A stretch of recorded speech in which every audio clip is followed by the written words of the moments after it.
Nelsonville's elected auditor moves to dismiss her lawsuit against the city, marking the latest steps in the legal battle over the city government. Plus, we're sort of a foot and a half under snow. It's a wicked nor'easter. A blizzard is hitting the Northeast, shutting down traveling and placing millions under winter storm warnings. And in sports, Ohio men's basketball is headed to the MAC tournament for the 28th straight season. Newswatch starts right now.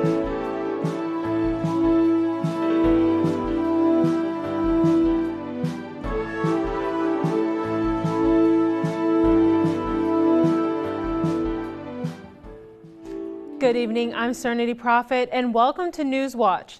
The snow is back and with strong winds as well. Let's toss it over to forecaster Rachel to see if this weather is sticking around.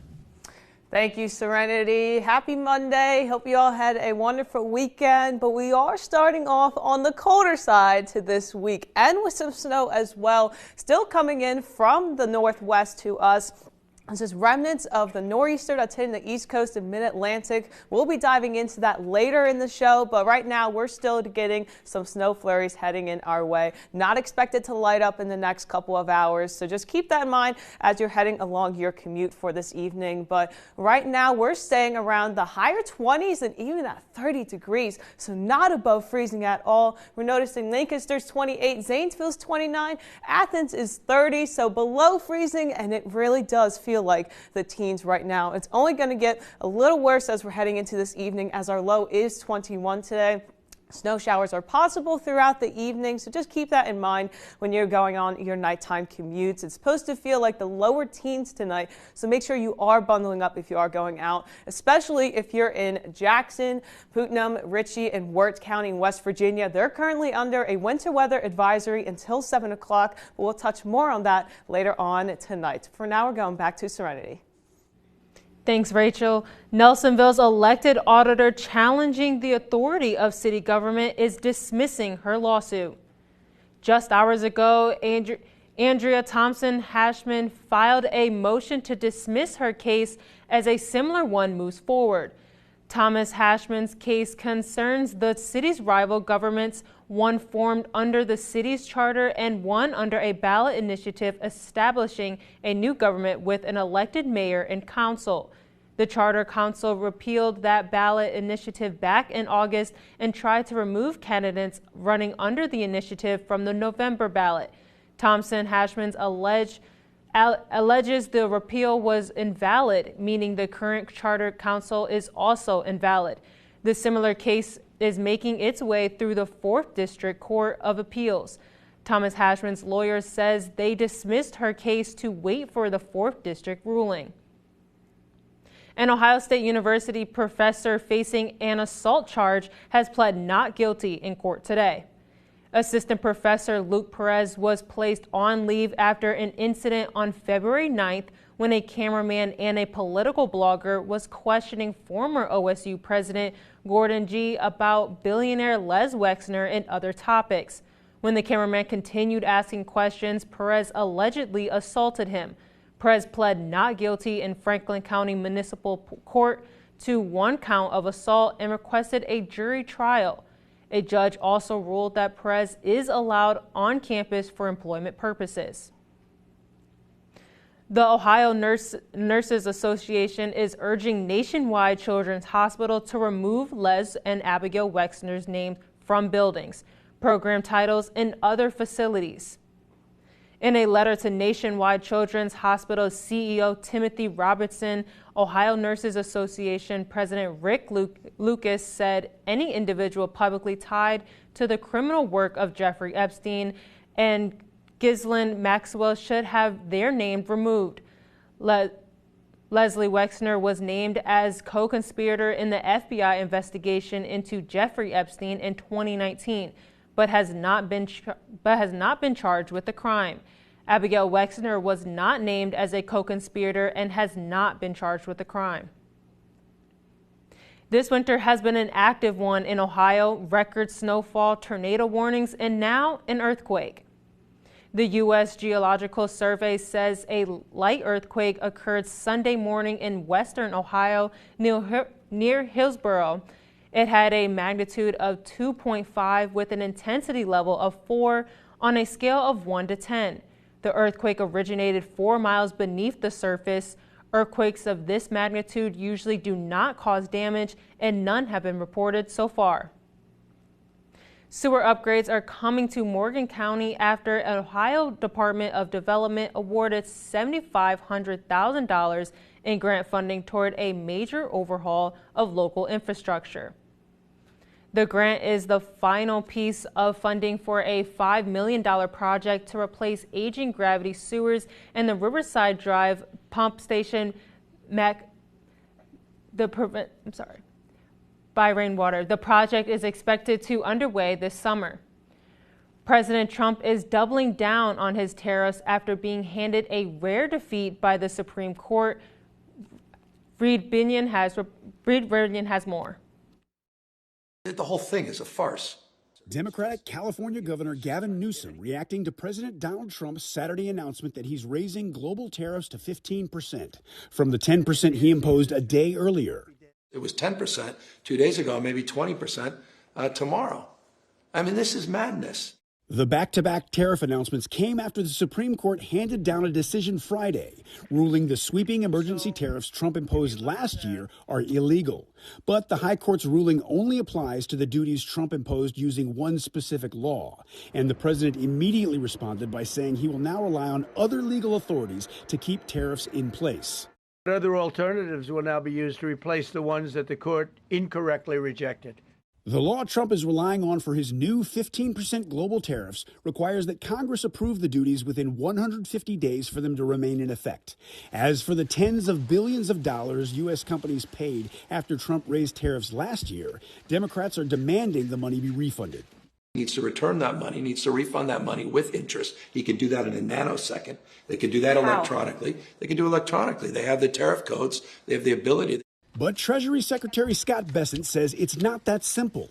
The Supreme Court did not address refunds. The Supreme Court remanded it down to a lower court. That could be weeks or months when we hear them. I'm Reed Binion reporting. Coming up, several airlines have canceled flights to and from Mexico after the death of a notorious cartel leader triggered violence across the country. And more winter weather batters the Northeast, halting travel and putting over 40 million people under blizzard warnings. And we are still seeing snow coming through now, but we'll touch more on the next round of snow we're seeing later on this week coming up in Newswatch. Barbara Jordan. Growing up in Texas, I've always known the name. The first black woman elected to Congress from the South. Her speeches are kind of like hearing the voice of God. My faith is total, and I am not going to be a spectator to the destruction of the Constitution. A lot of men had reservations. Could Barbara fit in? She was able to reach out to people on all sides and pull them together. Tonight at 10 on WOUB. It's been 1 year since President Trump returned to power. How have his policies reshaped the country? When the American people put President Trump in the White House, they chose law and order. This is not law and order. This is chaos.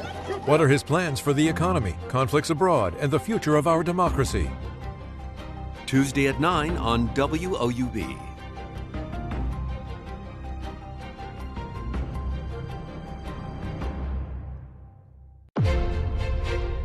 Electron Solar Farm. With executive orders. Good evening. I'm Jeff Bennett. And I'm Amna Nawaz. I'm Margaret Hoover. I'm Christiana Manpour in London. Bring us up to speed there. Israel is vowing serious consequences. Did you get a commitment from President Trump? We have to work on it. When that story is told, it will be easier for us to see each other like the people who came before us. Today we live in a time when meaningful discourse is needed more than ever. Is this just, at the end of the day, very smart politics? It's, never compromise on the accuracy. This is the story of modern war, how it's fought and how it's changing us.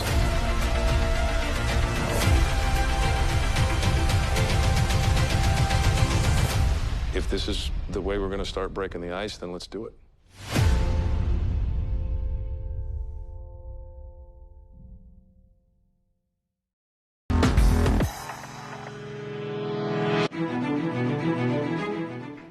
American tourists in parts of western Mexico are stranded after the death of a notorious cartel leader triggered widespread violence on Sunday.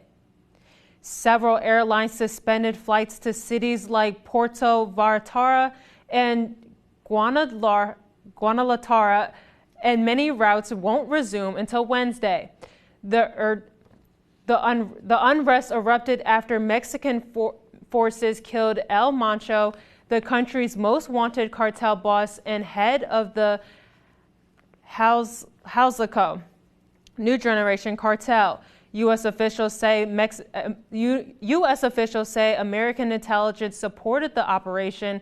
In the aftermath, suspected cartel members torched buses and businesses, blocked highways, and clashed with security forces across multiple states. The U.S. State Department is urging Americans in affected regions to shelter in place, avoid crowds, and monitor local updates as disruption continues. Nick Reiner was arraigned this morning on murder charges in connection with the deadly stabbing of his parents, famed director Rob Reiner and photographer Michelle Singer Reiner. Reiner appeared at this Los Angeles courthouse this morning, where he pled not guilty to the 2 counts of first-degree murders. Prosecutors say Reiner fatally stabbed his parents in their home. Reiner has been in custody since his December arrest, and the charges Reiner now face carry a maximum sentence of life without parole or the possibility of the death penalty. No bail was granted for Reiner. The next hearing for this case is in April. A monster bomb cyclone is battering the Northeast with widespread blizzards conditions knocking out power and burying towns. Flight cancellations are mounting and travel bans are in place across the region. As the storm moves north, New England is now facing the brunt of the winter blast. Michael Yoshida has the latest. Wild winter weather slamming the Northeast. We're sort of a foot and a half under snow. It's a wicked nor'easter. A massive bomb cyclone putting more than 40 million people under blizzard warnings and grinding travel to a halt. We need residents to really stay home and heed that warning. At least 7 states have received a foot of snow or more, and at least 4 states have been buried under at least 2 feet. This is the worst storm in over a decade for us. The heavy snow and hurricane-force wind gusts creating whiteout conditions, downing trees and power lines, leaving thousands in the dark. We had about over 5,000 public workers, public utility workers across the state deployed. They're really getting people back up and online as quickly as possible. New York receiving the most snow from a single storm in over 5 years. Since last night, New York City has been in near blizzard conditions. Conditions have begun to moderate, but there is still more to come. As the storm tracks north, blizzard conditions wreaking havoc on much of New England. In Boston, heavy, wet snow, wind gusts over 40 miles per hour, and a quarter-mile visibility making navigation treacherous. Don't go out if you don't need to. As some enjoy winter wonderland, we look forward to it and the town just shuts down completely. Others face a nightmare. We're just in the airport. We don't know what we're going to do. More than 10,000 flights have been canceled from Sunday to Tuesday, according to FlightAware, stranding travelers across the region. In Boston, I'm Michael Yoshida. You know, some of that wind gusts that they were talking about there, could we be seeing any of that coming our way? I know it was pretty windy today if anyone was outside. Yes, it was windy, but it's not necessarily as strong as our friends are seeing along the East Coast, especially closer to Maine and to Boston. I mean, look at the size of this nor'easter here up in the top right-hand corner. That's what Maine, the New England region, the Mid-Atlantic, that's what they're all seeing right now. So it's covering most of Virginia. It's going all the way up until Maine. And here in Athens, if we're getting a closer view at our region, that's when we start to see a little bit of a tail end of this cyclone here. So we saw some snow today because we're doing some of that tail end from the snowfall from that nor'easter, pardon me. That's why we saw some snow today. We're seeing a high of 35 for us here in Athens, and snowfall really throughout the day, and it's going to continue heading into tonight. But what we first have to focus on is this winter weather advisory. It's in effect for, it's been in effect for Ritchie and Wirt County up until 7 p.m. tonight. So if you are in Ritchie and Wirt County in West Virginia, just keep that in mind. It does expire in the next 15 minutes, so just keep this in mind as you're going along your nighttime commutes. And as we are under 21 for our low today, we are staying below freezing for the next several hours. So snow might melt to come in the next few hours. It might bring us some black ice on the roads, and it's going to be along the similar conditions for tomorrow. No snow for us for tomorrow. It's going to be a high of 39, mostly cloudy skies, but we're not going to see necessarily any more snowfall for a little bit. So here's our break from the snow going into 7 a.m. tomorrow morning. By tomorrow night at 7 p.m., we're still remaining dry. It'll just be cloudy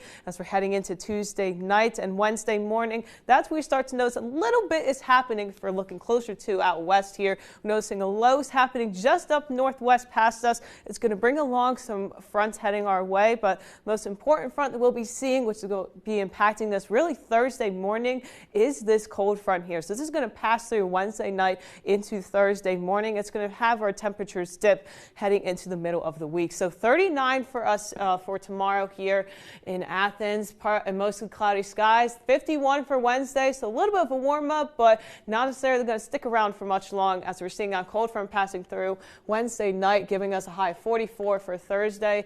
Friday is going to start to bring us some sunshine. After the little bit of rain we'll be receiving Thursday, we're going to have a sunny and warm start to the weekend with a high of 60 on Saturday. And for Sunday, we're going to start to see a little bit of a downtrend in temperatures with more snow and rain heading up next week. Thanks, Rachel. The Food and Drug Administration is proposing a new path to approve treatment for ultra-rare diseases. It would provide a way to get individualized therapies and treatments approved. The problem right now is that it's very difficult to get therapies approved for conditions that affect a small population. That's because there aren't enough people to take part in the necessary trials. Health Secretary Robert F. Kennedy Jr. says the new guidance would cut red tape. It specifically targets genome editing and RNA-based therapies, though it could also be used for other treatments in the future. When it comes to ALS or Lou Gehrig's disease, some treatments may help slow the progression of the disorder, but at this time, there are no cures for ALS. Mandy Gaither has red flags to watch out for and explains why the disease continues to confound researchers. It became more internationally known in 1941 by the beloved baseball player for which it was named, but ALS, or Lou Gehrig's disease, was first identified in 1869 by a French neurologist, and still today, there's no cure. Quite honestly, we are yet to completely understand how it comes about, what causes it, what are the drivers. Dr. John Morin with Cleveland Clinic says a small minority of ALS cases are genetic, but often there's no clear cause, making it hard to figure out a way to prevent it or reverse damage and stop disease progression. Red flags include arm weakness, inability to use your hands or legs like you used to, foot slapping or foot dropping, which leads to stumbles and falls and affects gait. It can also begin in your head, neck, or face area with difficulty speaking, controlling saliva, chewing, and swallowing. There could also be breathing issues, shortness of breath when you lie flat, causing you to lean forward to breathe better. Especially if there's not a lot of pain or sensory symptoms like numbness, tingling, burning, prickling, that should be brought to your doctor's attention. Morin says since symptoms appear in a sporadic or piecemeal fashion, that can make them easier to dismiss. The CDC says most people with the disease live from 2 to 5 years after those warning signs develop. Quite often, the diagnosis takes more than a year or so in the United States. So that diagnostic delay also adds a challenge to this disease. For Health Minute, I'm Mandy Gaither. Next in sports, Ohio men's basketball clinched their spot in the 2026 MAC tournament over the weekend. With 3 games to go in the regular season, stay tuned to hear what the rest of the year looks like. CasualWorks was not designed, created, or maintained by people who studied disability. They're people who studied opportunity. If a person has very limited movement and can make little teeny circles, there's a place for you. The idea of workers contorting themselves to a job is one business model. Our business model is that the job responds to the worker.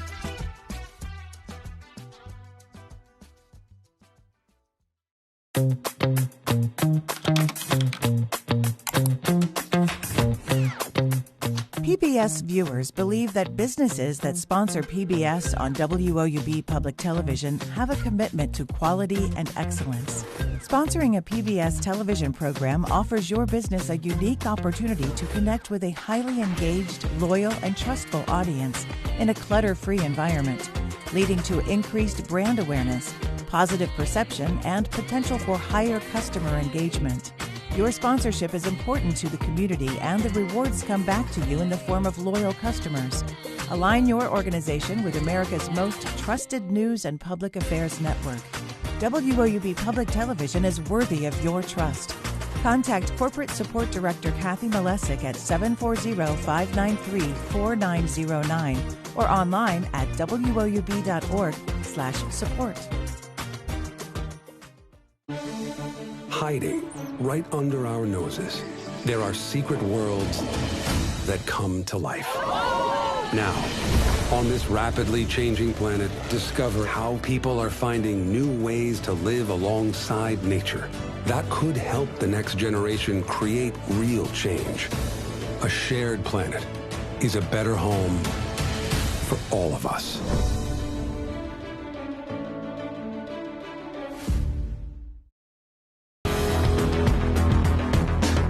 Happy Monday and welcome into sports. I'm Andrew Bowlby. Over the weekend, Ohio men's basketball clinched their spot in the 2026 MAC tournament with a win over Northern Illinois. The Bobcats will be making a trip to the conference tournament for the 28th straight season and 7th appearance with head coach Jeff Bowles. The Saturday victory over the Huskies comes as the final time the two will meet as MAC opponents, assuming they don't have an improbable matchup in Cleveland. Ohio's front court in this game was really good, with Javen Simmons recording 23 points on 90% shooting, and Aiden Hadaway also scored 13 with 11 rebounds. As mentioned, the win guarantees Ohio's spot in the MAC tournament, and as of today, the Bobcats would be the number 4 seed, taking on Toledo in the first round, as they did last season. With 3 games left, Ohio could still catch Kent State, but would need some help to get up to the 3 seed. What Ohio doesn't want is to lose in their final games and fall to the 7 or 8 seed and have to face either Akron or Miami in the first round.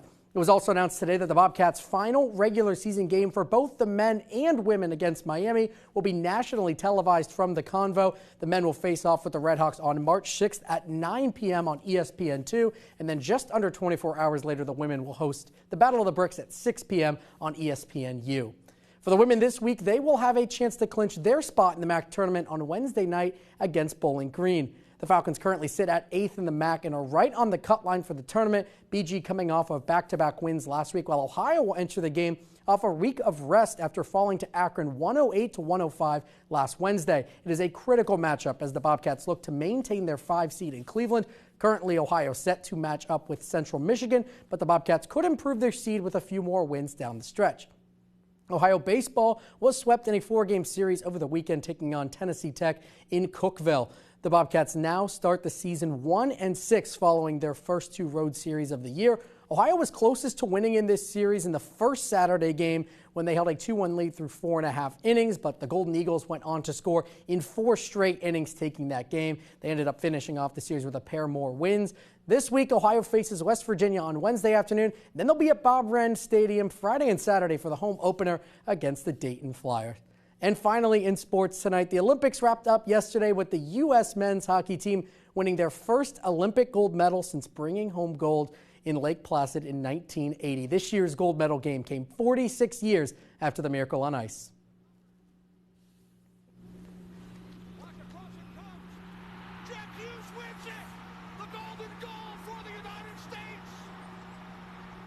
Jack Hughes from Orlando, Florida, scored the Team USA's golden goal just over a minute into overtime to defeat Canada and bring the gold medal back to the States. It's the country's first gold medal since the aforementioned 1980 Olympics and the first men's hockey medal since the 2010 games in Vancouver when the Americans took silver. The U.S. now has 3 gold and 12 total men's hockey medals behind only Canada and Russia all time, who have 16 and 14 total and 9 gold each. Serenity.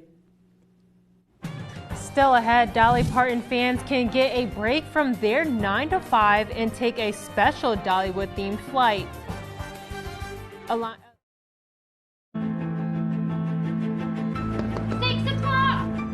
Downton is a great house, and the Crawleys are a great family. Do you know the new heir? He's Robert's third cousin. I thought Lady Mary was the heir. Girls can't inherit. Don't you care about Downton? I've given my life to Downton. I won't let them change me. Why are you so against him? He isn't one of us.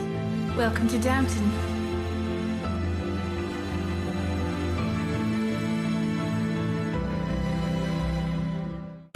To be seen in the company of the illustrious Forsytes, who wouldn't leap at the chance? This is our moment. A golden opportunity. They might speed you on your way to the fulfillment of your desires. To love and be loved. To trust and be trusted. To dance. It will be a dance.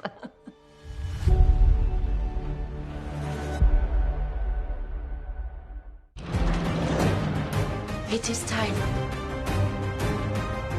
Come on!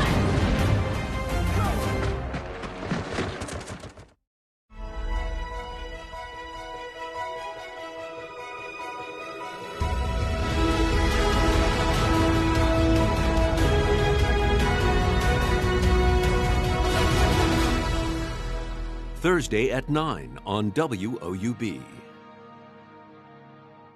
WOUB is recognizing members of our Cornerstone Society.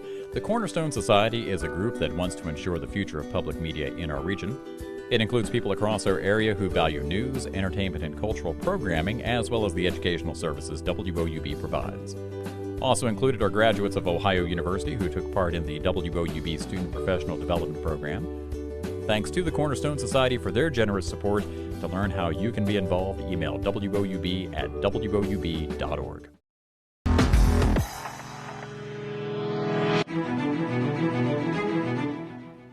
Allegiant Air is launching a first-of-its-kind Dollywood-themed flight for one day only this November.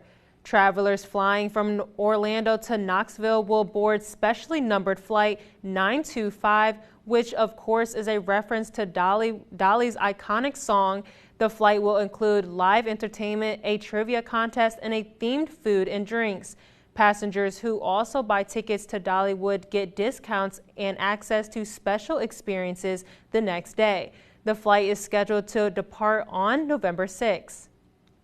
Well, I think that sounds pretty cool. I've never heard anything like that. Have you guys? I have not, but that looks like it'll be a great time. Oh, absolutely. Yeah, I haven't heard of that, but let me tell you, it is not flying weather. Not if you're heading toward the New England region or mid-Atlantic, not anytime soon at least. But for us here in Athens, potentially. We're seeing a little bit of snow heading into tonight, low of 21, but heading into the rest of this week, there might be a couple of chances we can fly out of Columbus. Maybe not Thursday with the rain coming in, but it is supposed to get warmer in the next few days. Just got to get through tomorrow with a high of 39. Partly sunny skies for Wednesday, high of 51. Then we notice a little bit of a dip down before we head into the weekend with 50 and 60 as our highs. For Friday and Saturday, the sun will be shining heading into this weekend, and then we're going to start to notice a little bit of rain heading our way going into next week, but warmth is ahead. Yeah. That does it for our broadcast. Thanks for watching. For Rachel and Andrew, I'm Serenity Prophet.